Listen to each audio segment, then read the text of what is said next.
മലയാള സാഹിത്യത്തെ സാധാരണക്കാരൻ്റെ ജീവിതത്തോട് ചേർത്ത് നിർത്തിയ എഴുത്തുകാരൻ, മലയാള സാഹിത്യത്തിൻ്റെ സ്വന്തം സുൽത്താൻ വൈക്കം മുഹമ്മദ് ബഷീർ ഓർമ്മയായിട്ട് 30 വർഷം. ഭാഷയുടെയും വ്യാകരണത്തിൻ്റെയും വേലിക്കെട്ടുകളെ പൊട്ടിച്ച് തൻ്റേതായ ഒരിടം സൃഷ്ടിച്ചെടുത്ത സുൽത്താൻ്റെ ഓർമ്മയിലാണ് സാഹിത്യലോകം.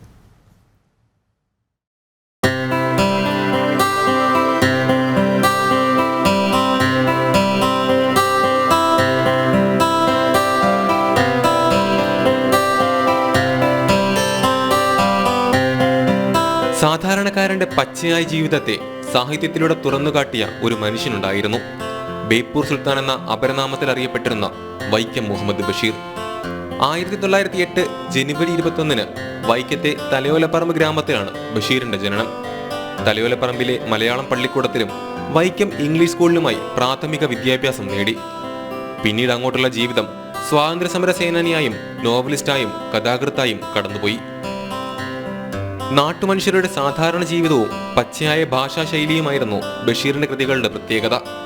നാട്ടുഭാഷയിൽ നർമ്മം ചാലിച്ച എഴുത്തുകളിലൂടെ അദ്ദേഹം വായനക്കാരിലേക്ക് കൂടുതലെടുത്തു. സമൂഹത്തിന്റെ അടിത്തട്ടിൽ ജീവിക്കുന്ന മനുഷ്യരെ കഥാപാത്രങ്ങളാക്കിയായിരുന്നു ബേപ്പൂർ സുൽത്താൻ തന്റെ ഓരോ കൃതികളും രചിച്ചിരുന്നത്. കുട്ടികൾക്ക്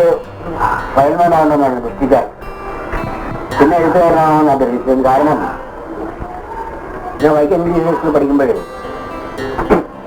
വൈക്കത്തെ അക്ഷണിക്ക് പുസ്തകങ്ങൾ കച്ചവടക്കാർ വരും. അപ്പൊ എന്റെ സ്നേഹന്മാരുടെ വീടിന്റെ വരാന്തയിലാണ്ട് കച്ചവടം. അതാ എനിക്കൊരു നോവൽ എടുത്തു തരും വായിക്കാൻ 4 മണിക്ക്. ഞാനത് രാത്രി മുഴുവൻ ഇരുന്ന് വായിക്കും.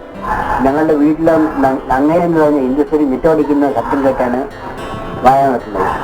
പ്രേമലേഖനം, ബാല്യകാലസഖി, എൻ്റെ ഉപ്പാപ്പയ്ക്ക് ആന ഉണ്ടായിരുന്നു, വിശ്വവിഖ്യാതമായ മൂക്ക്, ശബ്ദങ്ങൾ, നിലാവെളിച്ചം, പാത്തുമ്മയുടെ ആട്, മതിലുകൾ തുടങ്ങിയ ജീവസുറ്റ കൃതികളിലൂടെ വായനക്കാരെ ഒരുപോലെ ചിരിപ്പിക്കാനും കരയിക്കാനും ചിന്തിപ്പിക്കാനും അദ്ദേഹത്തിന് സാധിച്ചു. വ്യത്യസ്തമായ രചനാശൈലികളിലൂടെ വായനക്കാരെയെല്ലാം ചിരിപ്പിച്ചും ജീവിതത്തിന്റെ പൊള്ളുന്ന വേദനയും ദാരിദ്ര്യവും പറഞ്ഞ് വായനക്കാരന്റെ കണ്ണ് നനയിച്ചും അദ്ദേഹം ഓരോ മനുഷ്യരുടെയും മനസ്സിലിടം നേടി.